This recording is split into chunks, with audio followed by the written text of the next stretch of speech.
How to renovate for profit, renovate and flip strategy. In this lecture I am explaining tips on renovating for profit, on how to plan, budget and make the best profit possible throughout the buying, renovating and selling process, including what to look for in a property and what to be your priorities. Buying to sell mean you are working with different rules to when you buy to renovate for yourself.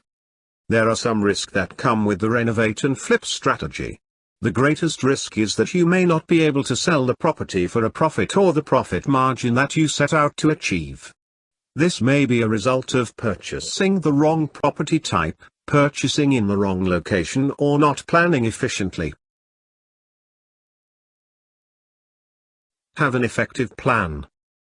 Whether you are going full renovate and remodel or just a quick cosmetic makeover on the property, you need to plan the process right down to sale in excessive detail. Know what you want. Know what needs to be done. Make sure either you or your contractors have the right skill. Along with this, slotting all work to be done in the time scale and make sure you are being realistic. With a solid plan, you cannot go too far wrong and you will make sure your money is used as efficiently as possible. Remember the ceiling value. Bear in mind that there is a ceiling value - a maximum value that any property can achieve, so you cannot just go on adding more space. At some stage you will be spending money that you will never get back. The best way to identify the ceiling is to look at what other people have managed to get for their homes when they have sold, and that information is freely available online. You just have to look at Rightmove or Zoopla. You can probably break the last highest price achieved by a little bit, but you are unlikely to get substantially more in the same street. Do market research. Do not make the mistake of buying blind. Research the potential areas so that you are all clued up on the area, local school, current rate of sales, even the children of people in the area.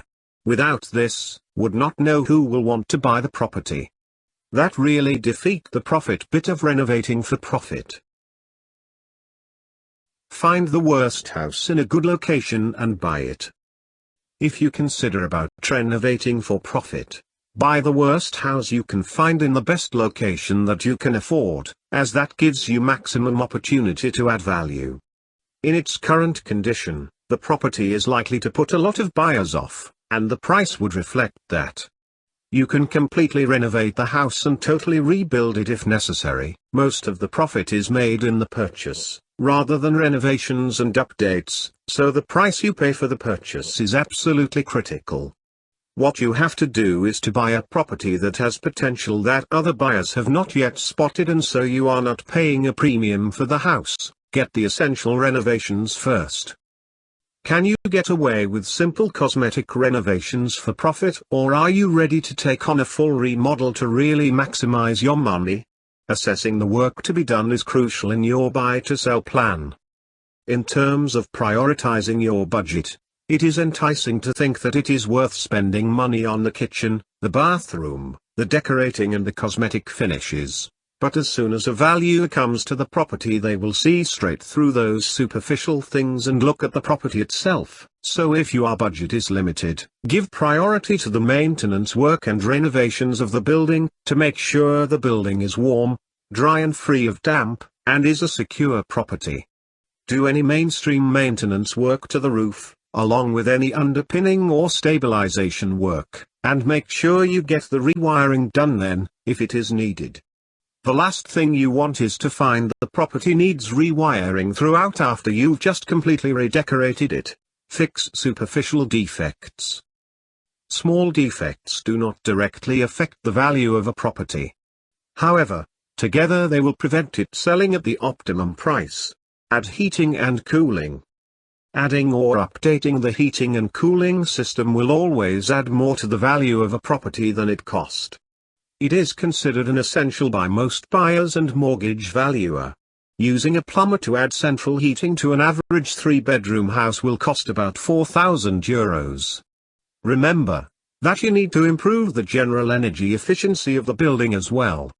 Consider sealing any drafts around door and window, replacing windows that are beyond repair with double glazing and adding insulation into the loft space.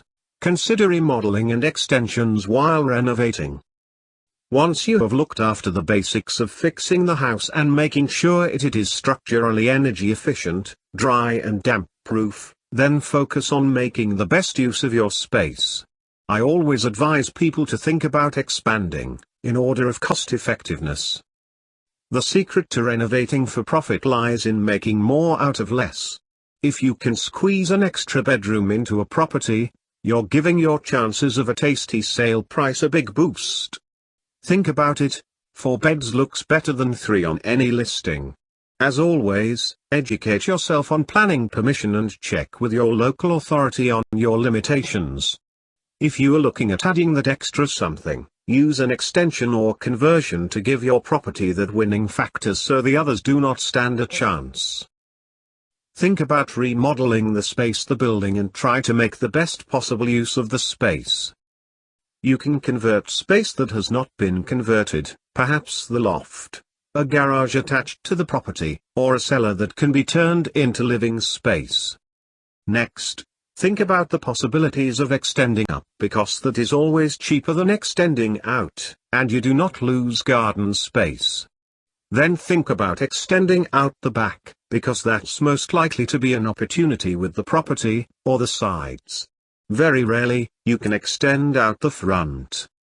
The final 2 options, if you have explored everything else, are: extend down and create a basement, is more expensive and is only likely to make sense if you live in a very high-value area such as London.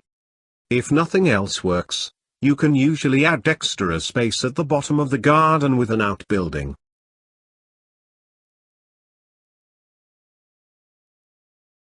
Balance quality with potential profit. You also need to break down how you're spending on a more cosmetic level.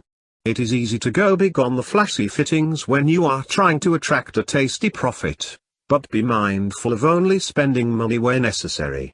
Budget is key. Remember, you are doing it to attract the right buyer.